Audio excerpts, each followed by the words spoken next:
un saludo hasta Guadalajara. Andas en la Feria Internacional del Libro, ya me contarás qué andas haciendo por allá. Mi querido Jaime, también me ha dicho Ceci, creo que el maestro Jaime no ha dormido. La pregunta es, por los 5,500 millones que ya no tiene Salinas Pliego, porque en España nos siguen tomando como hijos e hijas del rey. Querido Jaime, te mando un abrazo, maestro. ¿Cómo estás? Saludos hasta el frío Chicago. Y no. Deberías ver aquí en Guadalajara. Es una ciudad, el solecito ya calienta, hace calor. Aquí se anda en shorts, fantástico. Así es que vine aquí a acompañar, estoy en casa de mi hijo y mi nuera, por asuntos familiares y profesionales de ellos, no míos.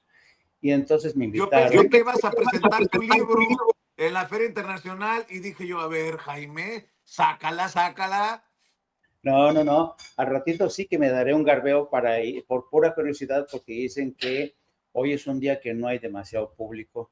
Pero estoy muy a gusto, fíjate. ¿Sabes qué, Vicente? Hace 53 años que yo no regresaba sobre mis propios pasos a Guadalajara. Tú sabes que cuando yo tenía 16 añitos, yo vine acá al estado de Jalisco porque quería ser piloto aviador, en la Escuela del Aire de Zapopan, Jalisco. No, es que es 53 años y es una Guadalajara distinta, es un Zapopan distinto, las tapatías siguen estando igual de hermosas, pero Te van fíjate a meter un coscorrón, ¿verdad? Pórtate bien. Vicente, este, pero suscribo. y no me he quedado, ha sido una especie de viaje en el tiempo, porque claro, donde estamos ubicados es una torre altísima, de las pocas que hay en Guadalajara, y yo me quedo alucinado, es como un viaje en el pasado del México de la década de los 60. Primero, es una ciudad donde no hay edificios, casi no hay edificios, son casas de 1, 2 pisos como mucho. Y otra cosa interesante, ¿no? Para un urbanita como yo o como tú, no hay nada de ruido en las noches ni en las mañanas, es decir, tú te duermes y solamente escuchas un perro, así como si estuvieras en un pueblo. Y sí ha habido una evolución impresionante de Guadalajara, la gente, ya sabes, conservadora, ultracatólica, muy interesante, pero ha sido 50. ¿Quién me iba a decir a mí que cuando a mí, sabes que a mí mi padre, que era un desentendido, me vino y me votó porque quería desentenderse de mí, me votó ahí en el Colegio del Aire de Zapopan, Jalisco, a los 16 añitos tuve que pedir una dispensa de defensa nacional porque quería ser piloto. Al año, pues me dieron una patada en el culo porque resulta ser que antes, para ser piloto, creo que todavía, en el ejército tenías que tener una visión perfecta. Entonces me sacaron, no, lloré como una Magdalena, me acuerdo. Y fíjate, ¿quién te iba a decir que iba terminando con otra forma de aviador, ¿no? Como periodista, ¿no? No, pero ha sido interesante un viaje sobre mis propios pasos. Lo he disfrutado muchísimo. Estoy alucinado por la cantidad, el espíritu comercial y artesanal es fantástico. Yo, la verdad, estoy con el ojo cuadrado con la cantidad y la calidad de los artesanos que hay por acá. Y así que estoy muy contento. Qué Voy a bueno. darme un garbeo por la feria. Ya te platicaré cómo me va.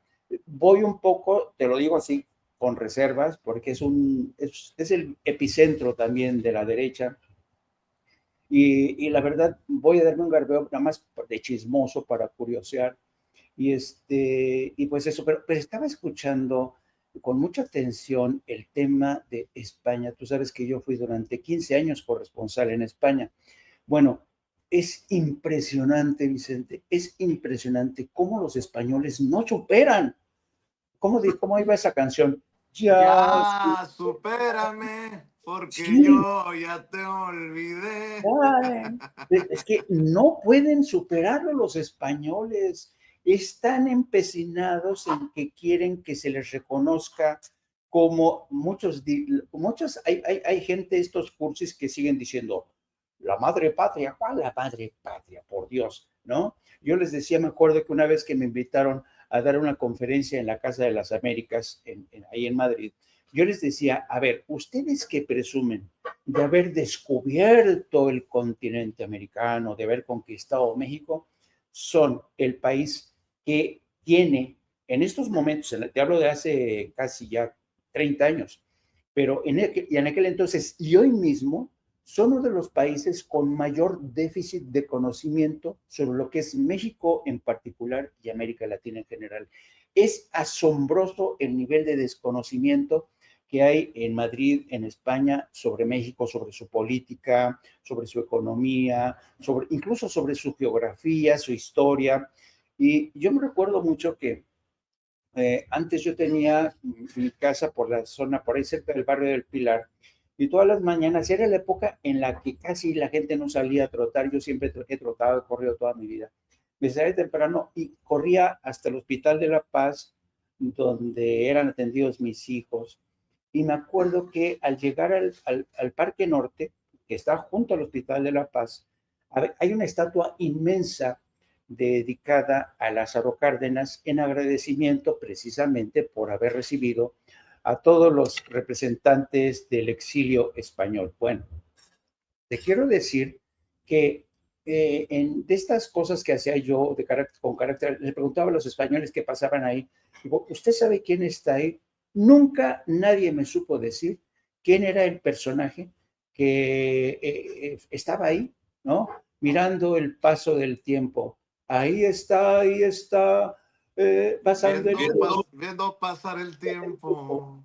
La estatua de Don Lázaro. Entonces, nadie sabía. Y es increíble el desconocimiento tan brutal que hay sobre México. Pero a mí me sigue realmente pareciendo ya no ridículo, diría patético, este intento por realmente seguir reclamando. Y ahora va a resultar que gracias a ellos somos la 12ª economía del mundo. Ahora resulta que gracias a ellos tenemos menos pobres en México. En fin, es tremendo. Y además yo creo que personajes de la izquierda española como Julio Anguita, uno de los hombres más decentes, honestos e inteligentes, platicaba yo con Julio Anguita y me decía, dice, España no tiene remedio. A España es un país de derecha, siempre va a ser de derechas y extrema derecha. Le digo, como don Julio, hombre, tiene un gobierno socialista. Dice, sí, podrá tener un gobierno socialista, pero no se lo olvide. Los españoles corrieron a gorrazos a la República, y permitieron que permaneciera en el poder Francisco Franco. Así es que, y eso es cierto, eso es cierto. Nadie lo puede dudar, nadie lo puede poner en tela de juicio. Y entonces a mí me resulta realmente patético que ahora, fíjate nada más, en esa ínsula barataria de la antidemocracia, diría el Quijote, ay, qué elegante me vi, ínsula barataria de la antidemocracia, vayan a buscar refugio personajes como Felipe Calderón y desde ahí permitan que la señora Díaz Ayuso hable así de México, de que México tiene un gobierno que es resentido. ¿Qué carajos tienen estos personajes como Felipe Calderón, como Ciro Gómez Leiva, que se han convertido en los felpudos de la monarquía española, en los tapetes, en los trapeadores de la monarquía española y de la extrema derecha? Porque la señora Díaz Ayuso, más que de derecha, es de extrema derecha. Así es que, dime. Voy a hacer una acotación, un planteamiento con mucho sarcasmo. Advierto, porque luego van a decir, este cabrón está hablando en serio. Con todo el sarcasmo del mundo, diría Jairo Calixto en la personificación de Vicente el Chilito Serrano en Operación Mamut. Fíjate que yo pensé que iba a darnos una sorpresa con su gran capacidad periodística Ciro Gómez Leiva.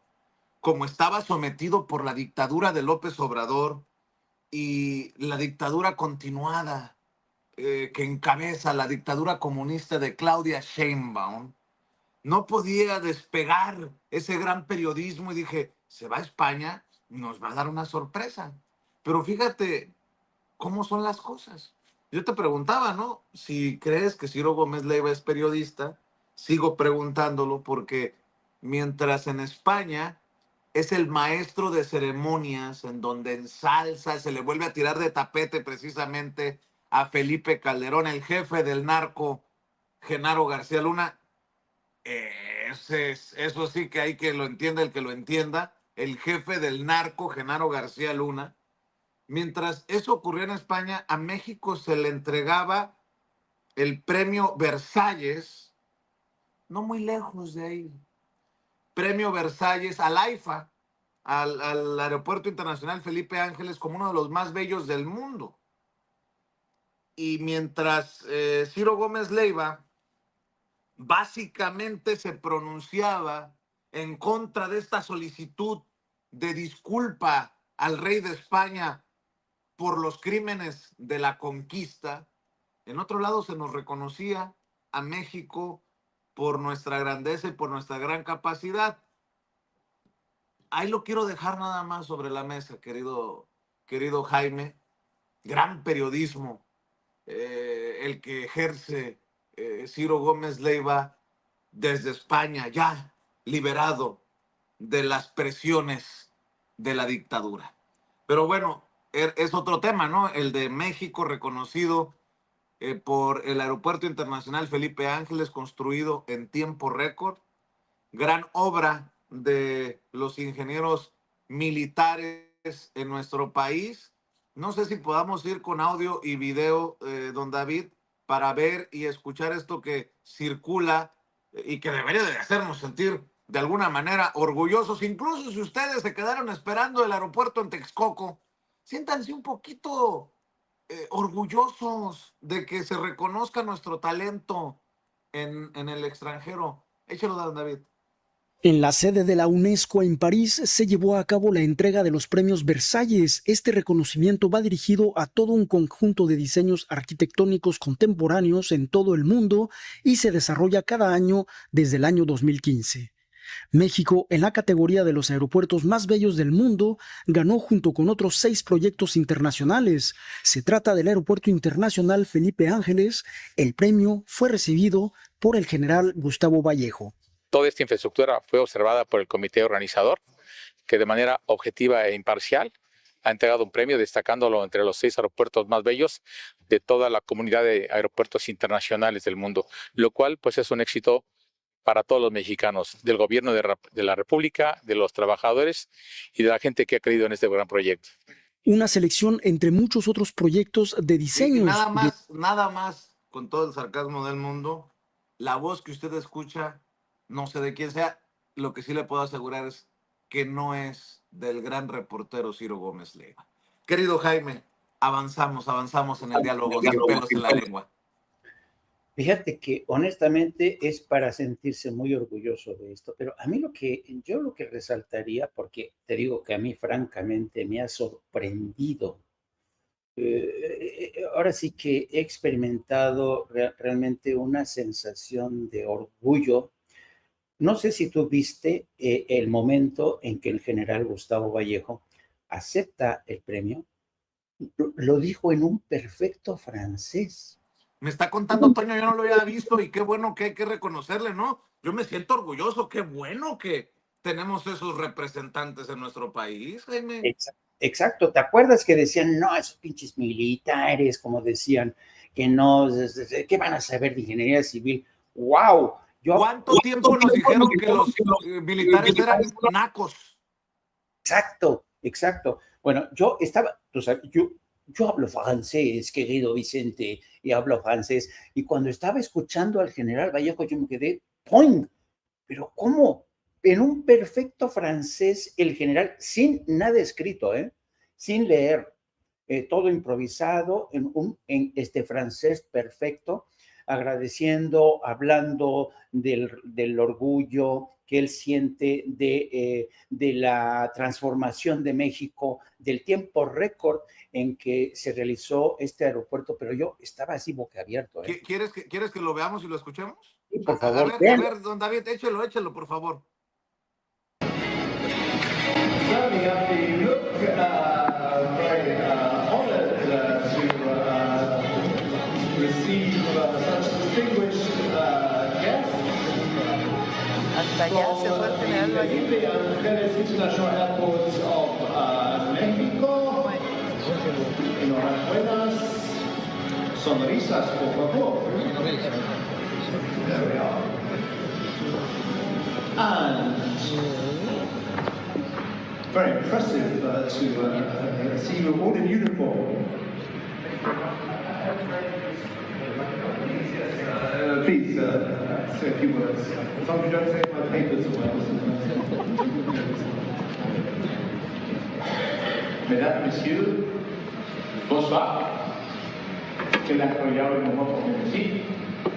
C'est un honneur pour nous d'être ici ce soir et de recevoir ces prix. En décembre 2018, le président du Mexique a donné l'ordre au corps d'ingénierie de l'armée militaire mexicaine de construire un aéroport international moderne, austère, fonctionnel et dans les plus brefs délais. Quelle grande responsabilité et quel honneur pour nous. Après quelques mois de planification et 886 jours et nuits de travail, nous savons pourquoi la mission. La mission a été accomplie. L'aéroport international Felipe Ángeles, appelé maintenant AIFA, est aussi un aéroport avec beaucoup d'identité nationale qui rend hommage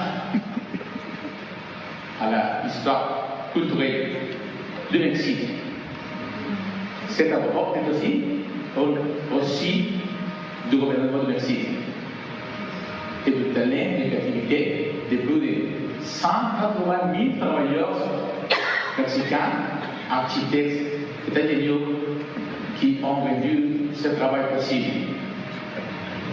Notre reconnaissement à l'organisation des prix Versailles pour son légitimité et impartialité. Mais surtout, pour avoir placé cette complexe aéroportuaire au centre de la scène mondiale. Nous habitons chacun de ser connaissants de l'AIFA, mais surtout de connaître le Mexique, qui est un grand pays en transformation. Vive la France y viva México. Hasta se me eriza la piel y por cierto dejó como pendejo al maestro de ceremonias que entre inglés y hay unas palabras en español, yo creo que ha de haber dicho estos mexicanitos no hablan francés, vamos a ver si los hacemos sonreír y tómala, cabrón. Sí, impresionante. Para la gente que habla francés, una de las palabras, uno de los términos en las que tienes que esforzarte es a la hora de decir las cifras, porque en francés las cifras se dicen de otra manera, ¿no?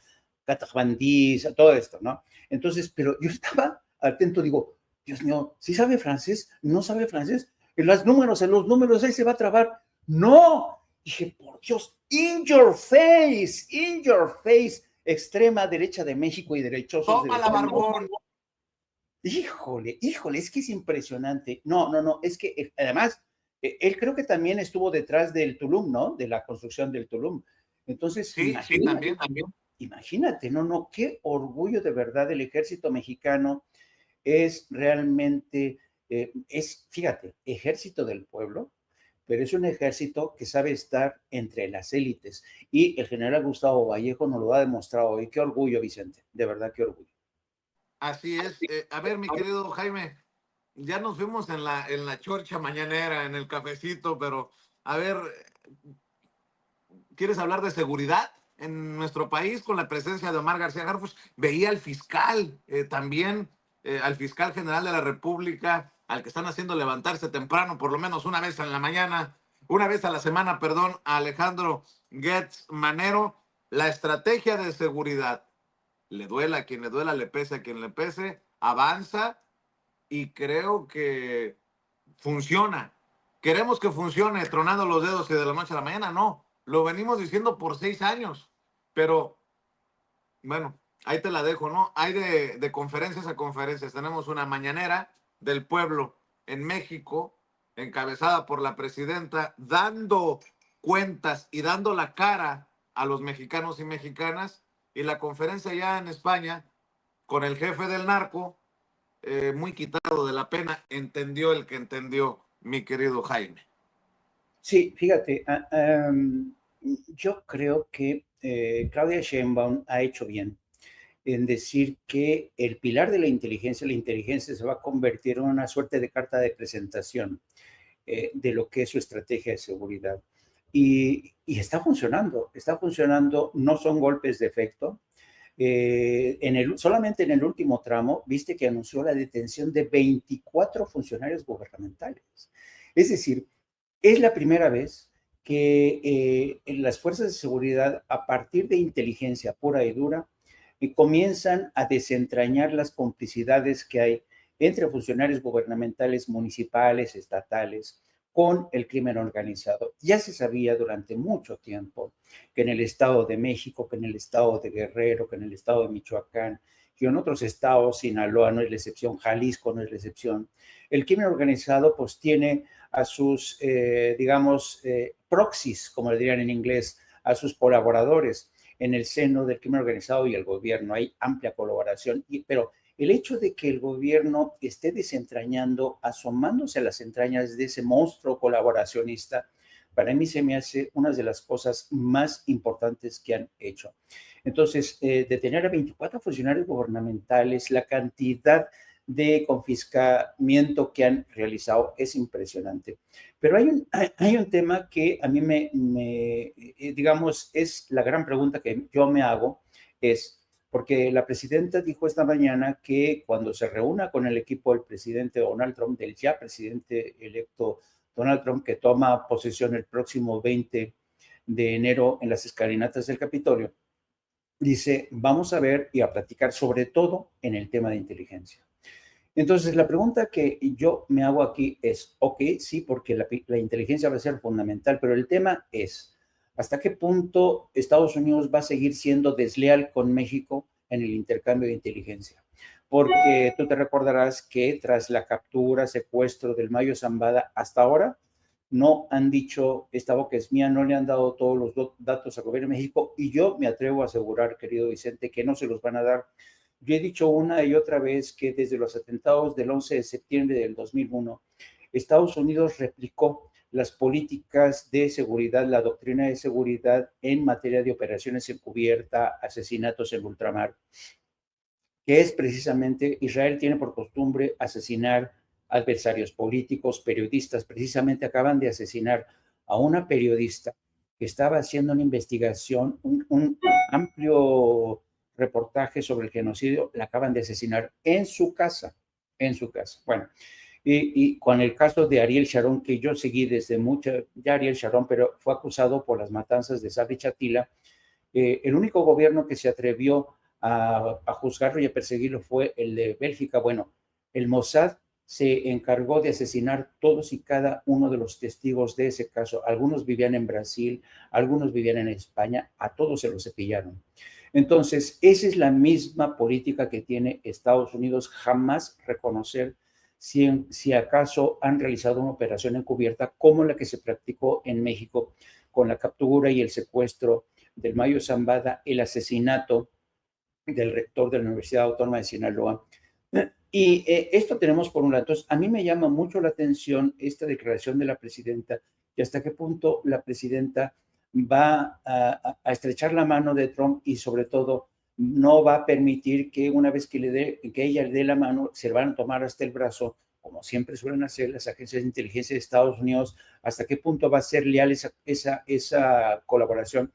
Pero yo tengo la impresión de que desde el gobierno de Andrés Manuel López Obrador, ellos han llegado al convencimiento de que México tiene que depender de su propia inteligencia. Y al mismo tiempo que Estados Unidos solamente lo que nos da, lo que les conviene, el gobierno de México tiene que actuar en consecuencia. Eso por un lado. Por otro lado, me está llamando la atención, pero poderosamente, algo que ustedes ya han puesto énfasis en ello. Me refiero a las últimas declaraciones de Anabel Hernández, a las últimas declaraciones que saca esta mujer, la Elena Chávez, en el sentido de que el presidente, ahora dice Anabel Hernández, ahora que ya ha comenzado a hablar el Mayo Zambada, pues queda claro que sí que dieron dinero. ¿Quién coño le ha dicho a Anabel Hernández que el Mayo Zambada ya habló? Y esto es lo que me resulta tremendamente irritante de Anabel Hernández. Nunca, nunca cita fuentes fidedignas, nunca dice de dónde saca su información, lo mismo que Elena Chávez. Por eso luego las demanda, quien las demanda, y es patético que este tipo de enjuiciamientos y procesamientos, ahora sea, fíjate, Ninel Conde, como de la que ustedes hablaban hace poco, ¿no? Entonces, y también detecto este esfuerzo del New York Times con esa primera plana que era realmente vergonzosa. Yo leí todo el artículo, perdón, todo el reportaje del New York Times y dices, qué atrevimiento del New York Times, porque sí, efectivamente entrevistan a uno que otro, un profesor que habla de cómo sí hay la práctica de enganchar a alumnos estudiantes de química que les pagan al mes $800. Y sí, yo creo que es posible, ¿no? Pero de esto, a sacar el gran titular de que los carteles están prácticamente enganchando a todos los estudiantes de química de las universidades, no identifican qué universidades, no identifican números, no hay una numeralia confiable. Entonces uno dice, ¿qué rollo? ¿No? Y luego el espacio que le dan a The New York Times, el New York Times, a este reportaje, yo no sé si ustedes se acuerdan, pero no hace mucho, en Nueva York precisamente se descubrió una casa, creo que en el área del Bronx, donde se cocina fentanilo. Bueno, ¿eso se fue a la primera plana del New York Times? Pues no, ¿no? Entonces, a mí, francamente, cuando veo uno este tipo de reportajes, además con un sesgo impresionante. Hay otro artículo que creo que publicaron la anterior semana sobre la desaparición de los órganos autónomos. No te lo pierdas, ¿eh? Es prácticamente, reproducen todo el argumento de la derecha, que el gobierno mexicano sigue con sus prácticas antidemocráticas, desapareciendo el tema de las ONGs, de los organismos autónomos. ¿Y por qué no ponen la versión que prácticamente, por ejemplo, del INAI, que durante cuánto tiempo ocultó información que tiene que ver con Odebrecht, que tiene que ver con mucha información que tenía que ver con la famosa administración de Enrique Peña Nieto? Es vergonzoso el papel de la corresponsal, los corresponsales y periodistas de New York Times en México. Por cierto, uno de ellos de origen mexicano, que lo contrataron hace poco. Él dice que él es oriundo de México, que él ha trabajado de aquí para allá, patatín, patatá, pero, y lo ha contratado, lo ha fichado el New York Times, pero tú ves el material, eso de verdad, si yo fuera editor, a este material todavía le falta cuajar. Hay que reforzar datos, dame más numeralia, dame más testimonios, porque si no, francamente, nos van a tildar de ser un periodicucho que se está vendiendo, entregando de forma facilonga a la derecha en México, ¿no? O que está poniendo en contra, porque tú sabes, el The New York Times se estará dando cuenta del descrédito que ya ha caído en México. Pues que es interesantísimo la debacle, bueno, pero no solamente en México, porque también la cobertura del New York Times en el tema de gas y Cisjordania, en el tema de cómo ahora hay ahora mismo una campaña. Tú sabes que se está, porque Biden acaba de, perdón que me salga, pero es que es importante mencionarlo. Biden acaba de autorizar entrega por adelantado de armamento antes de salir él del poder. Y al mismo tiempo Israel y Estados Unidos están atizando las cosas en Siria, utilizando elementos de Al Qaeda, no te lo pierdas. Israel y Estados Unidos utilizando antiguos miembros de Al Qaeda para atacar en Siria. Israel está atendiendo en sus hospitales a los terroristas de Al Qaeda. Entonces tú dices, ¿con qué autoridad moral de New York Times viene ahora a darnos clases de lo que es democrático o antidemocrático? ¿Con qué autoridad el gobierno de Estados Unidos viene a tratar de decirnos qué está bien y qué está mal en el terreno de los derechos humanos. Y lo mismo va para España. Yo creo que estamos viviendo una época muy interesante, Vicente, en donde todo, incluido gobiernos, la práctica de derechos humanos, la evolución de los medios de comunicación. ¿Viste lo que pasó con Televisa? Que se le ha caído impresionantemente. Van a tener que despedir a más gentes. ¿Por qué? Y lo decíamos desde que inició esta aventura de Univisión con Televisa. El tema no es de hacer alianzas, el tema son contenidos, la calidad de los contenidos. Bueno, Televisa no ha entendido, Univisión no han entendido que lo que siguen ofreciendo, narconovelas y todas estas tonterías, es una porquería, que sus noticiarios no tienen credibilidad, son contenidos, la clave es contenido. Y mientras la gente ya por eso no está viendo televisión, está fijándose más en las redes sociales, y qué bueno, porque de otra manera, pero gentes como Azcárraga Gallín, gentes como en Univisión no entienden esto. Entonces creo que estamos viviendo un momento muy interesante, querido Vicente, de lo que está ocurriendo, y ya no me extiendo más porque, ya sabes, me desboco y si no me agarran... Oye, pues te encargamos, si te das una vuelta por la Feria Internacional del Libro de Guadalajara, que ya nos cuentes mañana o cuando tengas tiempo, ¿qué encontraste? Porque veo, así como veo mucha fachiza, alebrestada, ¿no? Incluso para el evento de Sabina Berman, le fueron y le boicotearon el evento con protestas, manifestaciones, un evento con Paco Ignacio Taibo II, pero veo a otros personajes como María Amparo Casar, a todos estos, así que ya nos contarás, pero por lo pronto tengo entendido que va no apto para cínicos desde Guadalajara más al rato y estaremos leyéndote en redes sociales. ¿Por qué no cerramos como siempre, maestro Jaime Hernández? No, fíjate que por hoy no habrá no apto para cínicos porque estaré en tránsito. Estaré en Muy bien. tránsito a la Ciudad de México, pero sí, ya tenemos planeado mi hijo y mi nuera darnos un garbeo por la Feria del Libro de Guadalajara y me despediré de estas tierras tapatías. Ay, si hubiera sido piloto aviador, imagínate, Vicente. En fin. Querido hermano, te mando un abrazo. No dejen de seguirnos en Opto para Cínicos. Vamos a entrar ya mañana en vivo nuevamente. Síganme a través de mis redes sociales. Te mando un abrazo inmenso con el afecto de siempre. Saludos a Ceci, saludos a Toño y hasta la otra, queridos amigos. Qué bueno que no fuiste piloto aviador porque la vida nos regaló un gran maestro, un gran corresponsal de guerra, un gran corresponsal mexicano en el extranjero, un gran amigo. Mi querido Jaime Hernández, te mando un abrazo. Yo también Estamos al pendiente. Te quiero un tiempo, Vicente. Igual yo, mi querido Jaime, tú lo sabes. Y bueno, pues siempre agradecido con el maestro Jaime Hernández por hablar sin pelos en la lengua, sin censura.